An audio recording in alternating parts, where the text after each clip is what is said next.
Сегодня на обзоре новая модель от Timex – хронограф Legacy Tonneau. Вернее, это была новая модель, когда я купил эти часы осенью. Несмотря на это, до сих пор не так много видеообзоров на эти часы. Похоже, что до сих пор эта модель осталась незамеченной другими часовыми блогерами. А здесь есть на что посмотреть. Так что, начнем? Быстро расскажу про основные характеристики часов. Корпус имеет ширину 42 мм и высоту 48 мм. Толщина корпуса составляет 11 мм. Материал корпуса – нержавеющая сталь. Стекло минеральное. Ремешок из синтетического каучука. Внутри кварцевый механизм с хронографом, измеряющим секунды, минуты и часы. Уровень защиты от воды 50 метров. Название часов может показаться длинным, но по сути просто описывает, что из себя представляют эти часы. Legacy указывает на то, что часы черпают вдохновение в оформлении из прошлого, а точнее из 70-х годов. Вообще, перевыпуск популярных моделей и обращение к моде из прошлого – довольно массовая тенденция. Следующее слово «tonneau» – это указание на форму корпуса часов. В английский это слово пришло из французского и переводится как «бочка». В итоге название модели можно интерпретировать как хронограф Timex с бочкообразным корпусом в ретро-стиле. Поговорим о внешнем виде часов. Первое, что приходит в голову при взгляде на циферблат этих часов, это приборная панель автомобиля. Точнее, спидометр, одометр и прочие стрелочные индикаторы. Красные стрелки, круги, шкалы, разметка тахиметра – все это отсылает мое восприятие к автомобильной теме. В описании к этой модели на сайте Timex производитель упоминает вдохновение стилем 70-х годов. Действительно, похоже. Например, у меня есть часы Bergman 1979, которые, хоть и не хронограф, исполнены в похожем стиле. Исполнение часов на высоком уровне. Они действительно поражают меня качеством исполнения, вниманием к деталям и эстетической привлекательностью. Это одни из немногих часов, которые мне попадались и в которых окошко с датой так элегантно встроено в циферблат и совершенно не выбивается из общей картины. Дата является как бы визуальным продолжением надписи Timex. И, наконец-то, фон диска с датой совпадает по цвету с фоном циферблата. Сам циферблат имеет как бы несколько уровней. Мы видим субциферблаты с рифленой поверхностью в виде концентрических окружностей.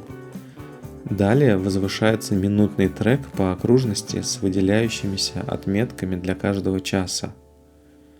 Отметка на 12 часов отличается от остальных и имеет по бокам красные полоски. Завершает композицию внешний контур шкалы тахиметра, который в этих часах расположен под стеклом, а не снаружи или на безеле. Большая стрелка секунд хронографа красного цвета с игольным ушком ближе к кончику. Это светонакопительный состав.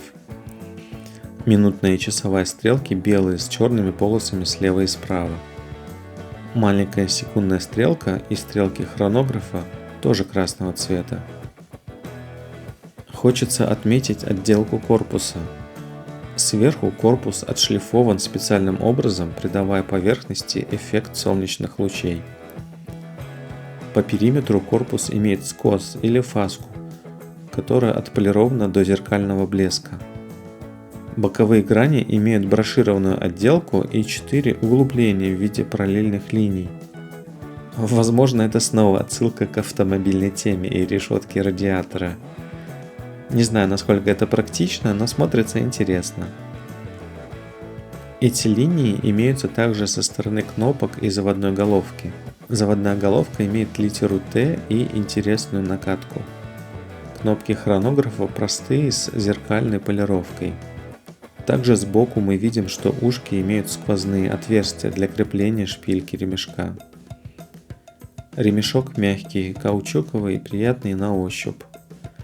В нем имеется перфорация, которая поможет коже меньше потеть. Снаружи ремешок имеет интересный узор, а изнутри довольно красивый рельеф. Функция хронографа в этих часах позволяет засекать истекшее время в секундах, минутах и часах, вплоть до 12 часов. Маленькая секундная стрелка совершает один шаг каждую секунду, что привычно в кварцевых часах. А вот секундная стрелка хронографа перемещается в характерной для механических часов манере, имея более плавный ход. Думаю, внутри стоит кварцевый механизм от Seiko, так называемый Mecha Quartz, то есть кварцевый механизм с плавным ходом секундной стрелки, как в механических часах. На замедленной съемке я вижу, что секундная стрелка хронографа делает 5 тиков в секунду.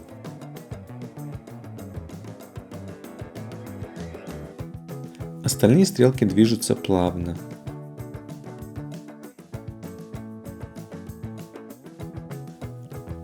При сбросе хронографа стрелки моментально перемещаются в исходное положение.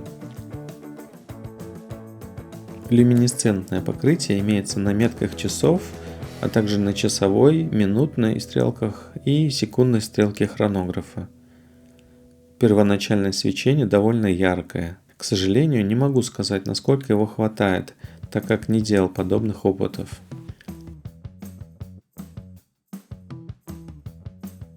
Хочется сказать пару слов о минусах, которые я здесь вижу. Один из таких минусов – это конструкция корпуса, в котором ушки отсутствуют, и крепление ремешка скрыто. Отсутствует достаточный изгиб, которого легче достичь с обычными ушками. И корпус в целом выглядит вытянутым. Из-за этого часы в ношении чувствуются более крупными, нежели мы могли бы ожидать от часов диаметром 42 мм. Так что людям с небольшим запястьем эти часы могут не подойти. Еще один минус я бы выделил – это крышка-хлопушка. Это частое решение в часах Timex. Иногда достаточно трудно открыть такую крышку, не поцарапав корпус. К минусам я бы еще отнес минеральное стекло. Для часов за такую цену хотелось бы сапфировое стекло. Кстати, цена – еще один небольшой минус – 229 евро на старте продаж. Еще одним небольшим минусом я бы назвал отсутствие фирменной подсветки Timex Indiglo. Но так как кварцевый механизм внутри скорее всего не от Timex, то и подсветки там не предусмотрено. Зато отсутствует характерное для Timex громкое тиканье часов. Часы получились внешне очень привлекательными, не лишенными недостатков. Если вам нравится такой стиль, то думаю, вы останетесь довольными этой моделью. Правда, я бы подождал небольшого снижения цены или периода скидок, как сейчас, перед Новым годом. Как вам эта новинка? Поделитесь вашим мнением в комментариях. Пока!